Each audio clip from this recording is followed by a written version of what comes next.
Well, hello there. It's Geeks Assemble time, and I'm joined as usual by Susan from across the water. Um, Hey and there. this week, and this week we're still delving into the spy world, and this time we are discussing the 19th edition to this world famous franchise.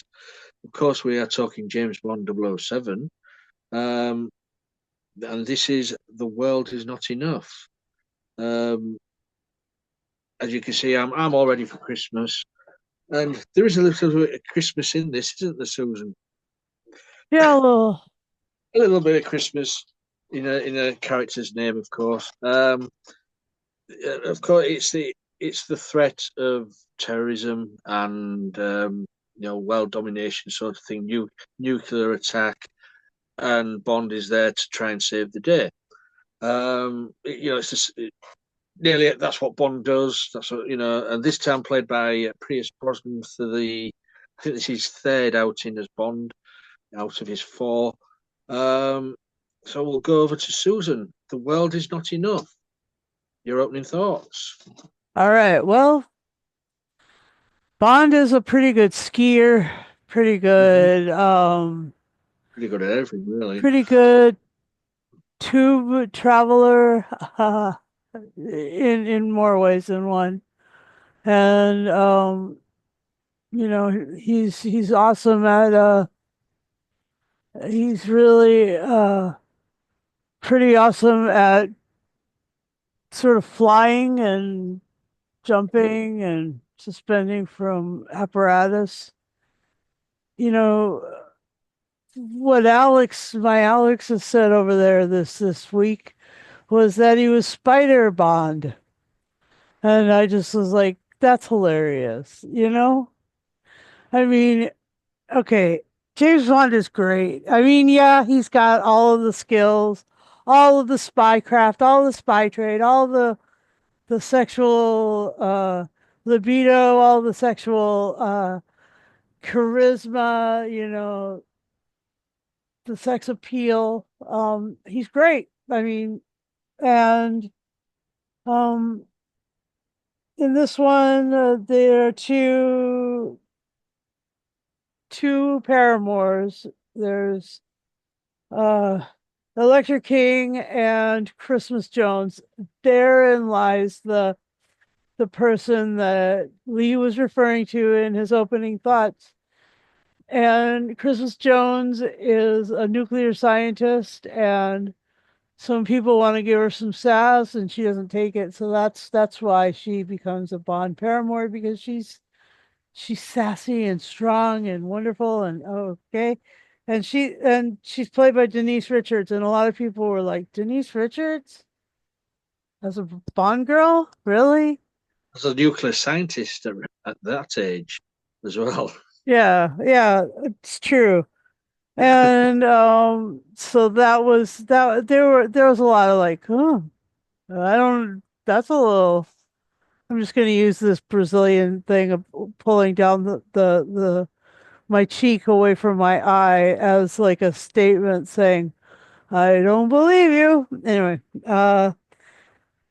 but Valentine Zukovsky, played by Robbie Coltrane, you can't get a more fun Bond um Bond connection than Hmm. that. He's a really great one. I mean, and this is kind of like, in a way, Cracker Mark II, because of the villain in the piece is played by a guy who went to head with Cracker, and that is our very own Robert Carlyle. Robert Carlyle is, if anybody has watched these podcasts over time, knows that he's my Whoopi, Paramore, etc., etc., and so forth.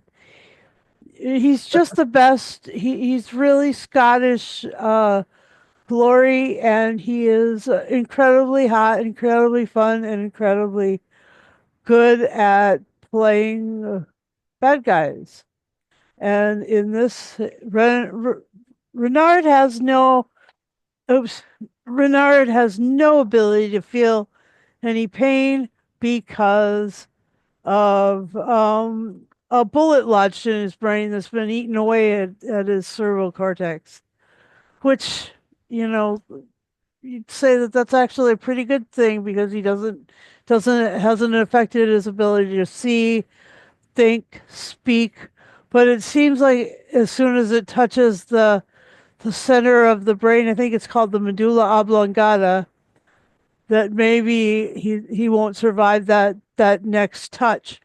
Um, and the end of the movie, spoilers, he doesn't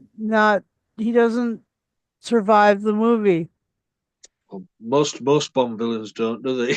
That's true, but some of them do, and some of them are pretty like they transverse through various bonds, and in fact, and change faces as many times as Bond. But that's just an idea that is real, and yeah, he the reason that he believes so much of Electra is that she has committed to him for the rest of his life, and he knows Mm. it's pretty short, but he is willing to let her do what she needs to do to achieve his ends, which is nuclear domination. And it's really sort of astonishing that this whole thing does sort of teeter on the brink of nuclear war, because the Cold War was just coming to an end there, and so like there was still all these nukes, and everybody was like, how in the hell are we going to deal with this problem? And we still are, in this day and age, 2024, still going, how in the hell are we going to deal with this problem? And it's not gotten any easier, and it's not gotten any more uh you know uh compartmentalized or understandable. So anyway, I just think that you guys will really like this movie. Good boats. Anyway, there's a just let I'll leave some things on the table for the next part of the next chapter of this podcast. So go ahead, Lee. Well, I think people know I am a 007 fan. Love the movies. I love Ian Fleming's novels. This, of course, not written by Fleming. They ran out of original ideas after his 14. Was it 14 books? Um, I'd say this is number 19 in the film franchise. Um, yeah, great start to a movie, all action. It's about a 12-minute intro before the movie credits roll. Then we get the theme. If you record a Bond theme, you know you've made it. You know, if you're asked to record a Bond theme, and this one is done by the British group Garbage. If you may have heard of them over there, Susan. Yes. Yeah, is it Shirley Manson, the lead singer from Scotland? Yeah. Um, yeah, great track. Title track. The world is not enough. Um, great opening. You know, on the River Thames with his little speedboat. Um, the good the good thing about this is, yes, you've got Robert Carlyle as Renard, but he's not the villain of the piece. He's not the main villain. I mean, spoilers. Electric King is the main villain. She's playing Renard. She's played M. She's played even her own father, Yeah, who she right. That's true.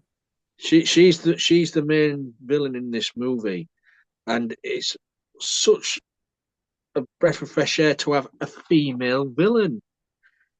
Um, when Octopussy was released in '83, the title character Octopussy, we thought, oh, here we go, a female villain, but it didn't turn out that way. But this one, she, Electric King, was one, one bad lass, one bad girl here. Um, I mean, Bond thought it was Stockholm syndrome, but no, she knew what she was doing. Yeah. Um, All and she right. was I playing. see your point. Good Yeah, one. and so this is, I think, the films what followed. No, there hasn't been another female villain. There should be. There should be more, because men are all always the bad ones, are they? Give the females a chance to be villainous. That's right. And played by, of course, I'm trying to think of a name now. Marcia, Sophie Marceau. is that what's her name? Sophia Marceau. Yeah, that's it. Um, brilliant the way she played Bond. She played Reynard. But yeah, Robert Carlyle, brilliant the way he's portrayed in this. He wasn't the first choice, of course, in this. It was offered to Xavier Bardem Oh, first, but he later appeared in Skyfall, and then it was offered to Jean Reno. Um, oh, he didn't want to do it, so Robert Carlyle says, "Yeah, I'll do it." And he did a good job, because he's not in the movie that much, is he? But the not scenes, enough. yeah, the scenes he's in, amazing, and he does steal the scenes when he's in them. Um, you've mentioned Robbie Coltrane. This is his second Bond movie playing the same character. Um, and of course, you've got Dame Judi Dench as M in the Pierce Brosnan movies. Um, you've also got what's his name? Is it Desmond Llewellyn playing Q? Yeah, Uh, but he's been that way since like the beginning, right? well, this was his last I appearance, know. because after this film was released, he was killed in a car crash. So which was a bit strange, because he was talking about retiring in this movie and handing over to, as Bond says, this must be R. After Q, it must be R. Huh? John Cleese, of all people. um, yeah, you've got the cars, you've got the boats, you've got the action, and of course you've got to have, as you said, skiing, in snow skiing, because there's been quite a few Bond movies with skiing in the snow, and it wouldn't be a Bond movie if there wasn't a submarine. Yeah, So they threw everything into this one, yeah. except the kitchen sink. Um, Brosnan, I've always liked Brosnan as Bond. I thought he was treated very badly by Broccoli and Wilson, after the next movie. Um, I think he only found out. I don't know if people out there comment if I'm wrong here, but I think he only found out that he wasn't Bond anymore when Daniel Craig was announced. Oh, geez. Yeah, as far as I'm sure I read that Sounds like a somewhere. strong arm or a stiff arm out the door. Yeah, yeah. I mean, Brosnan did Ouch. 4 movies. His last one was in 2002. Um, and then what was it? 4 years later, Craig was announced. Well, I mean, that must have been disheartening for Brosnan. Yeah, Um, but yeah, I mean, he may have only been contracted to do 4 movies, but yeah, especially since like he gave up his lucrative American gig to start playing Bond. yeah, yeah. And I he mean, never he was never allowed to go back to the States to finish uh what is it, Remington Steele. yeah. I mean, he would have been the Bond after Roger Moore had Dalton. departed. Yeah, but he couldn't get out of the contract of Remington Steele at the time. Right. So, say Dalton took the mantle there. I mean, there's another guy who I think was treated badly as well. Um, did two, and then we just kept waiting and waiting and waiting. Never, never his third film never appeared, so he just went off and did other things. Um, you can't keep actors waiting. No, it's not fair. No, they've got to earn a living. They've got to, as I say, Dalton was waiting from '89 from License to Kill, and then Brosnan came around in '95. So that's a lot of waiting 6 about. years. Yeah. So I mean, but yeah, I mean, I think everybody who's played Bond has been absolutely fabulous in the role. I mean, my favourite is Roger. I grew up with Roger Moore, and he will always be my favourite Bond. But everybody else who has played him, they've done a tremendous job, all of them. Um, and say this one, The World Is Not Enough. It's a cracking movie. The World Is Not Enough is Bond's um, motto. Is what do you call it? His motto on his The oh, family crest. family crest. That was it. Yeah, Hi- that's the motto. his heraldic device has that as its Yeah, tag. yeah. That it's The World Is Not Enough on his family crest. Hmm. Uh, so that's where they got the title of the for the movie. Um, And the fact that this kind of is between oil and nuclear, there's like that, those two things both inform that that phrasing, because both of them are quasi finite sources on the earth.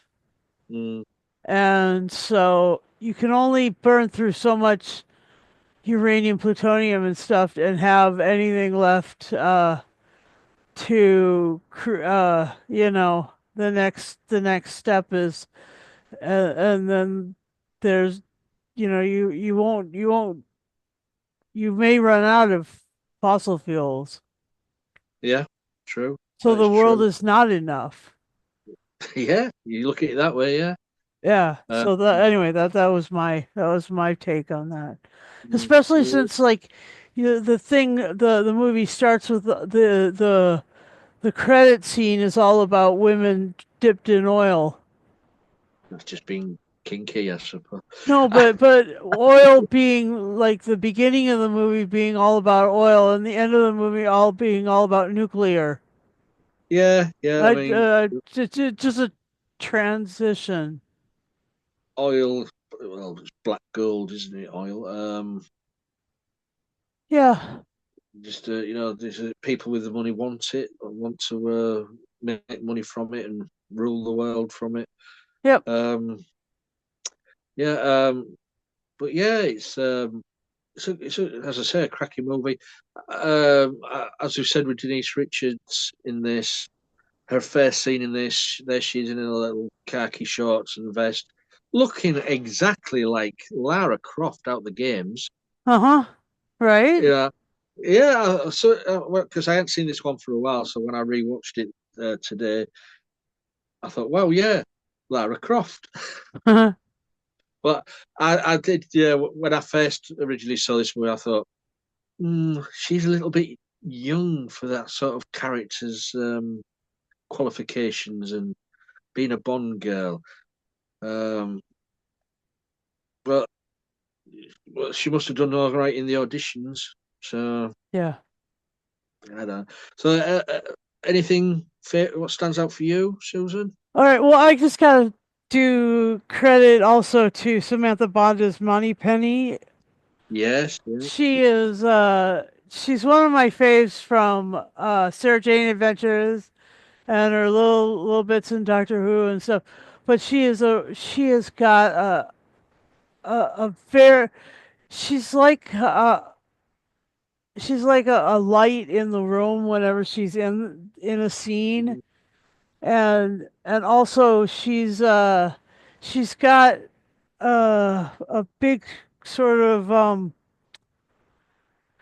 she's got a big sort of personality, and her and there you know you could feel the kind of the way Remington Steele, the way Brosnan played Remington Steele off of his co-star. He was that was the vibe I got with her and Bond, and it was so seamless. I mean, like Brosnan just did that thing beautifully. It was a deep connection, a lot of trust, a lot of understanding, and and you know, of course, there were a lot of cool sort of thugs around that were in both camps, and like they were great, and but I just loved the casino bits, and also You just reminded me about the casino bits with yeah, his X-ray glasses. with his X-ray glasses and checking out guns. So I'm checking out something else, but there you go. yeah, right. And so yeah, and then you know Renard and his when Renard and Bond are fighting the first time, it was all intellectual and it was all like at a distance, but then pretty soon you get up really close and everybody wants to, you know, there was there of course was Electra, who gravitated towards Renard, but then you know, Bond ended up Yeah. face to face, arm in arm, fighting really close. And I just thought that was as, you know, touchy feely as with Electra. Because of the way I feel about Renard as a character and Carlisle as an actor, I interpret the intimacy in this completely different way than many other people do. But that's You say intimacy and Carlisle in the same sentence. I'll just go and get them up and book it. Okay. all right.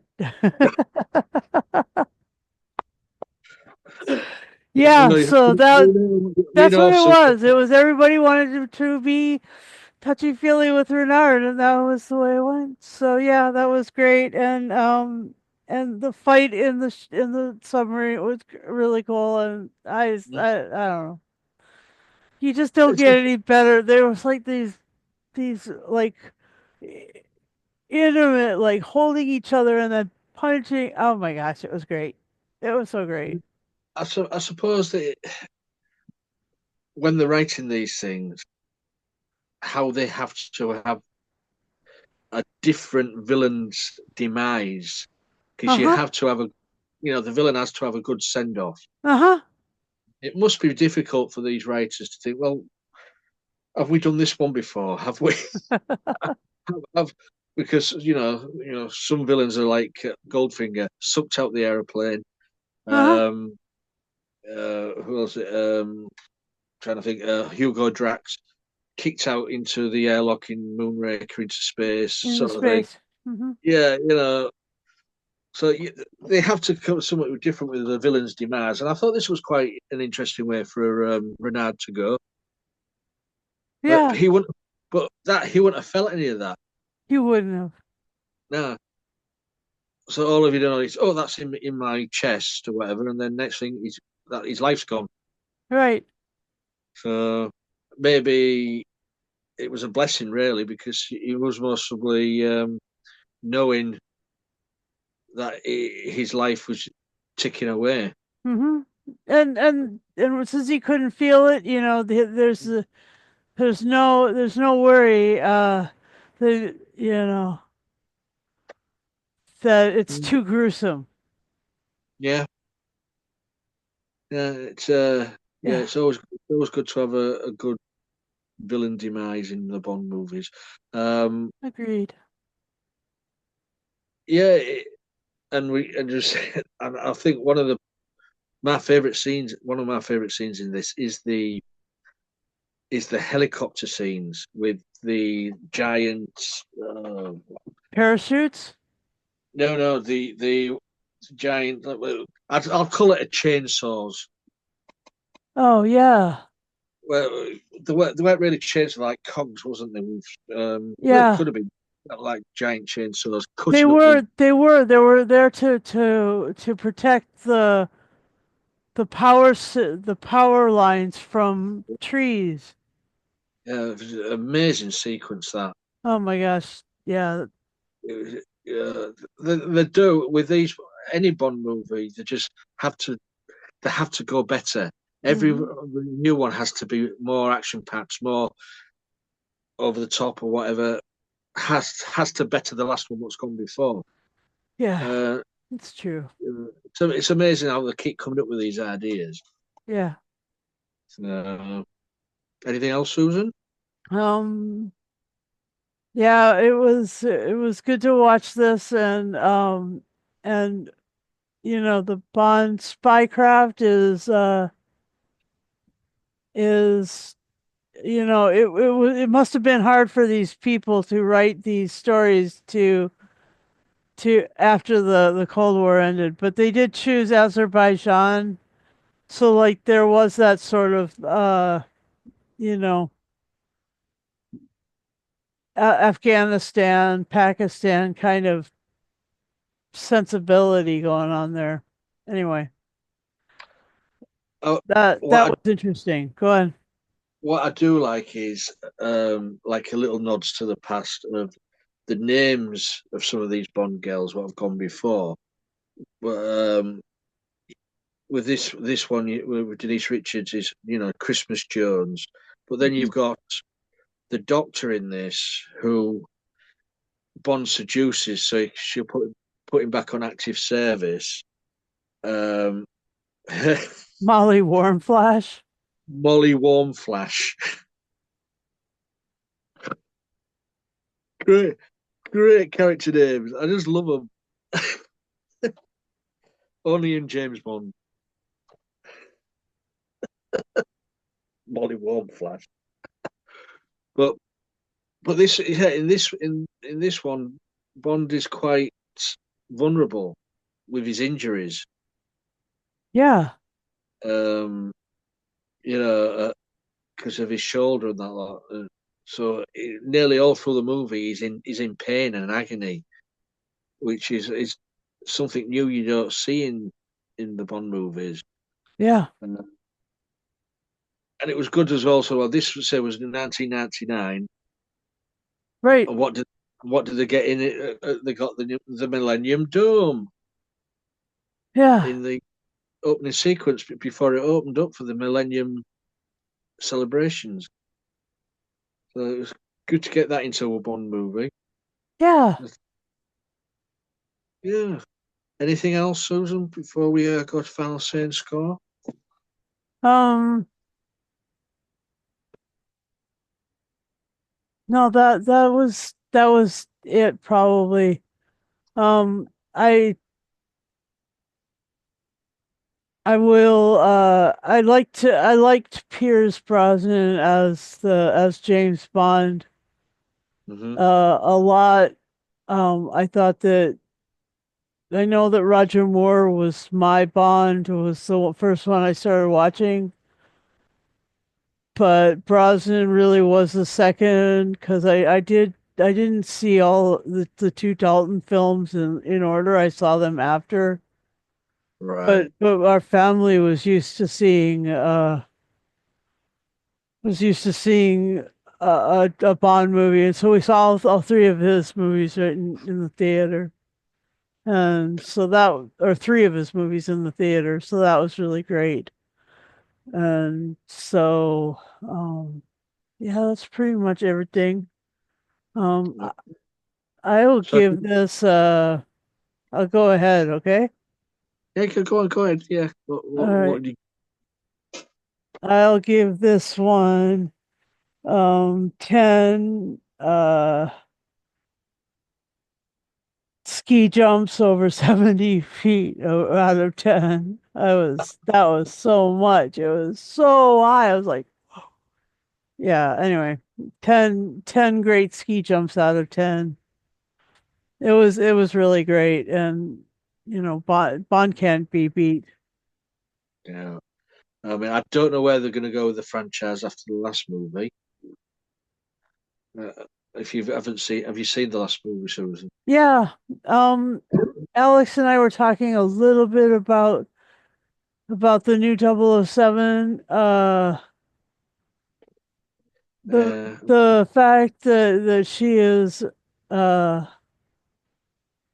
I think she's ethnically African or something, makes it makes her not the actress but the character who takes over the number. yeah. I so I just I don't know what the I just don't know where they're going to go, seeing as A, they've given Bond's number to someone else, and also, spoilers, they kill him at the end of the movie. So, but who knows? But that's another movie we haven't talked about. yeah. So for me, the world is not enough. I'm going to have 10 martinis shaken, not stirred, out of 10. Yeah. Yeah, it's a good all action movie. Um, it's Bond. What can you say? It does what it says on the tin. It, It does, isn't it? Yeah, just all action and fun. Um, so that's our review of The World Is Not Enough, the 19th Bond movie. You guys out there, if you've seen it, leave a comment below on this video. You'll find this video shared on most of the social media platforms. So when you find us, just leave a comment and let us know what you thought of the movie. Also, leave a comment if you want to join us. We'll try and get you on. You just have to be 18 plus because some things we review are 18 rated. So we just like to play safe. All you need is a working camera and microphone on the device you use. And also, as well, if you want to subscribe to our YouTube channel and join our Facebook groups and stuff like that, please do. But say of the YouTube channel, there's a bell notification button. If you want to press that, you'll get notified every time we put up a video. So I think that's it, Susan, isn't it? yep, that's it. Cool. Yes, I'm going to polish my Walter PPK now, and Mm. then seduce a Bond girl. I think Oh. that's the way I am. Mm. So until next time, please be safe, and remember, the world is not enough.